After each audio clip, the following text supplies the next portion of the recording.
Assalamualaikum warahmatullahi wabarakatuh. Selamat malam Kak. Sebelumnya perkenalkan, kami Almira dan Amara. Kami dari Politeknik Negeri Malang, Prodi D4 Manajemen Pemasaran. Sebenarnya kehadiran kami di sini untuk melakukan wawancara terkait hubungan pelanggan terhadap UMKM Oppilty Kak. Untuk memenuhi tugas mata kuliah kami yaitu Customer Relation Management. Sebelumnya, apa kami boleh tahu kami berbicara dengan Kak siapa? Boleh. Sebelumnya nama aku Aurel dan aku ini sebagai salah satu pemilik dan penemu dari UMKM Oppilty. Oh oke. Halo Kak Aurel. Jadi ini pertanyaan pertama Kak. Apa kami boleh tahu bagaimana latar belakang Oppilty? Jadi Oppilty sendiri tuh berdiri sejak tahun 2020 ya, dengan berawal dari ketertarikan mengkonsumsi es jeruk keras karena mengandung vitamin C yang dibutuhkan tubuh kita buat menghadapi pandemi COVID-19 kan kemarin rame-ramenya. Terus dari situ saya, Aurel, dan 5 teman saya, Valen, Alvinda, Zara, Nanda, sama Rizky itu coba buat mengolah kulit jeruk supaya ini bisa jadi teh kulit jeruk gitu dan memproduksi Oppilty. Oh gitu. Jadi Oppilty ini sebenarnya sebagai jawaban atas kepanikan orang-orang untuk menjaga sistem tubuh gitu ya Kak ya? Oke. Kemudian lalu bagaimana sih Kak dengan target pasar dari Oppilty itu sendiri? Buat target pasar Oppilty ini sendiri tuh kita jelas targetin ke mahasiswa ya, karena mahasiswa kan paling tertarik sama yang inovasi-inovasi baru dan pasti penasaran kan. Lalu pekerja hingga IRT-nya sendiri juga masih pada umur 19 sampai 30 tahun juga sih. Dan sedangkan segmentasi pasar kami sendiri ini ya orang-orang yang suka teh gitu. Oh gitu Kak. Berarti Oppilty ini apa ya, ingin memasuki pasar orang-orang yang suka teh gitu ya Kak ya? Terus juga karena sebagai mahasiswa juga jadi nargetin mahasiswa juga gitu ya Kak? Oh gitu. Untuk pertanyaan selanjutnya Kak, sejauh ini boleh nggak sih Kak kita tahu sejauh ini bagaimana Kak Aurel dan teman-teman mau maintain data pelanggan dari Oppilty?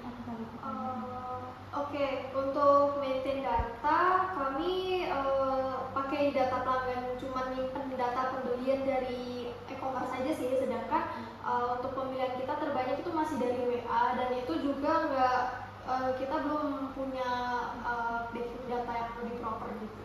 Oh gitu, berarti sebenarnya karena terbanyak dari WA tuh banyak data yang belum kesimpan gitu ya Kak ya? Karena yang kesimpan cuma dari Shopee sama Tokopedia. Oh, kalau gitu Terus pertanyaan selanjutnya ya, kalau boleh tahu rata-rata penjualan produk Oppilty sendiri itu per bulan sampai berapa sih Kak? Sebelumnya sih ya paling dikit itu kita ada sekitar 70 sampai 80 pieces, tapi sekarang tuh yang paling banyak sampai 100 piece lebih itu ada sampai habis. Oh gitu, lumayan ya Kak ya untuk UMKM. Lumayan banget. Iya, terus kalau boleh tahu Kak, berarti ini merujuk ke dua pertanyaan sebelumnya ya Kak ya. Berarti sejauh ini pihak Oppilty itu belum menggunakan aplikasi apapun ya Kak untuk memaintain data. Terus berangkat dari situ, apa kita boleh tahu Kak, apa ada permasalahan yang pernah dihadapi Oppilty? Permasalahan sih sejauh ini kayak masih bisa terkontrol sih oleh tim aku, dan kalau ditanya ada permasalahan terbesar kita itu ada di pesanan yang membludak gitu. Kita kan sering jadi kehabisan stok gitu, terus harus melakukan produksi lebih dari yang kita tentuin di awal, dan waktu itu juga jadi lebih banyak kebuang juga kan, tapi ya masih bisa terhandle dengan baik lah, makanya juga pemasukan. Iya, penting cuan ya ya. Oke Kak, gitu. Jadi sebenarnya maksud kami di sini itu kami nggak cuma ngelakuin observasi dari UMKM Oppilty ini, tetapi kami juga punya niat dan misi untuk mengembangkan produk Oppilty ini supaya bisa lebih terorganisir dan bisa lebih dikenal oleh masyarakat gitu Kak. Apakah mungkin dari Kak Aurel sendiri bersedia untuk apa ya, untuk menerima bantuan tawaran dari bagus kami gitu, Kak Rana. Boleh, makasih banyak banget. Dan aku boleh tanya nggak? boleh kak. Kalau boleh tahu nih, adik-adik ini ada rencana apa buat ngembangin UMKM? Oh gitu, aku coba ya.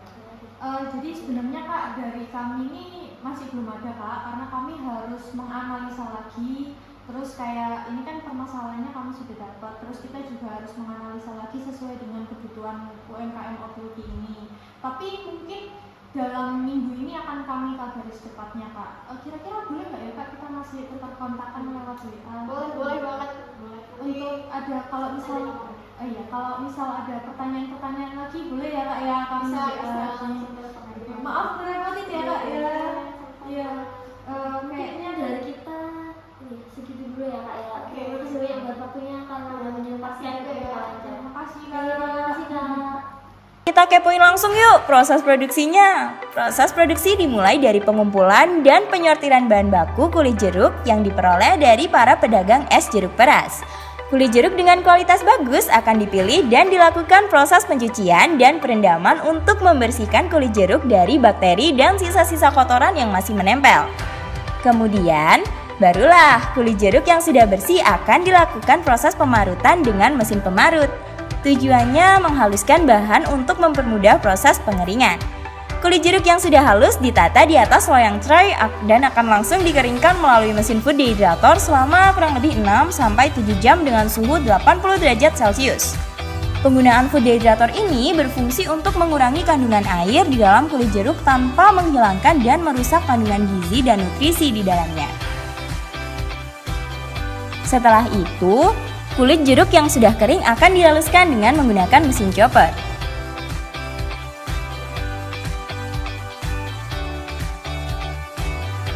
Kemudian barulah serbuk teh kulit jeruk akan dikemas ke dalam tea bag